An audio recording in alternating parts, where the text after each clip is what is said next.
வணக்கம். இந்தியாவுல இப்ப பெட்ரோல் தட்டுப்பாடு ஏற்படுமா? இல்ல பெட்ரோல், டீசல் விலை உயர்றதுக்கு வாய்ப்பு இருக்கா? அப்படிங்கிற சந்தேகம் நம்மள்ல பல பேருக்கு எழுந்திருக்கு. ஆனா, இதுல நீங்க வாட்ச் பண்ண வேண்டிய விஷயம் என்ன அப்படின்னு கேட்டீங்கன்னா, இந்தியா தனக்கான பெட்ரோலையும், டீசலையும் தானே தயாரித்துக் கொள்கிறது. எப்படின்னு கேட்டீங்கன்னா, இதுக்கான கார்ப்பரேஷன் நிறுவனங்கள் இந்தியாவுல நெறையவே இருக்கு. குறிப்பா அந்த டீசலாவும், பெட்ரோலாவும் கன்வெர்ட் பண்ணக்கூடிய அந்த கச்சா எண்ணெய், அந்த குரூட் ஆயில மட்டும் தான் இந்தியா வெளிநாடுகள்லேருந்து கடன் வாங்குது.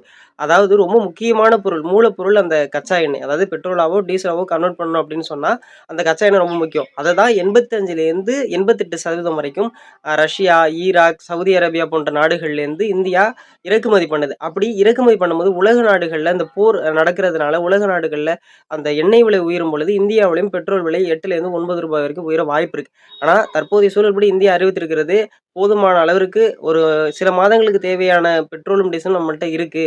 அதுக்கான பஞ்சம் ஏற்படாதுன்னு சொல்லியிருக்காங்க. ஆனா, விலை உயர்த்தப்படலாம். எவ்வளவு விலை உயர்த்தலாம் அப்படின்னு சொன்னா, இப்போ கடல் வழியா தான் அந்த கச்சா எண்ணெய் வரணும். அந்த குரூட் ஆயில் கடல் வழியா வரும்பொழுது, அங்கே ஏதாவது பாதிப்பு ஏற்படுது அப்படின்னு சொன்னா, வேற நம்மளுக்கு சிரமம் ஏற்படும் பொழுது, இந்த கச்சா எண்ணெய் விலையேற்றத்தின் காரணமா ரூ. 8லேருந்து ரூ. 9 பெட்ரோல், டீசல் விலை ஏற்றப்படலாம்.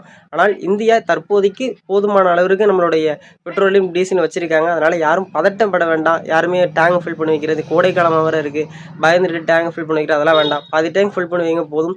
அது உண்மையாவே பெட்ரோல் தட்டுப்பாடு இருக்கும் பட்சத்தில, இந்தியா அதுக்கான அஃபிஷியல் நியூஸை வெளியிடுவாங்க.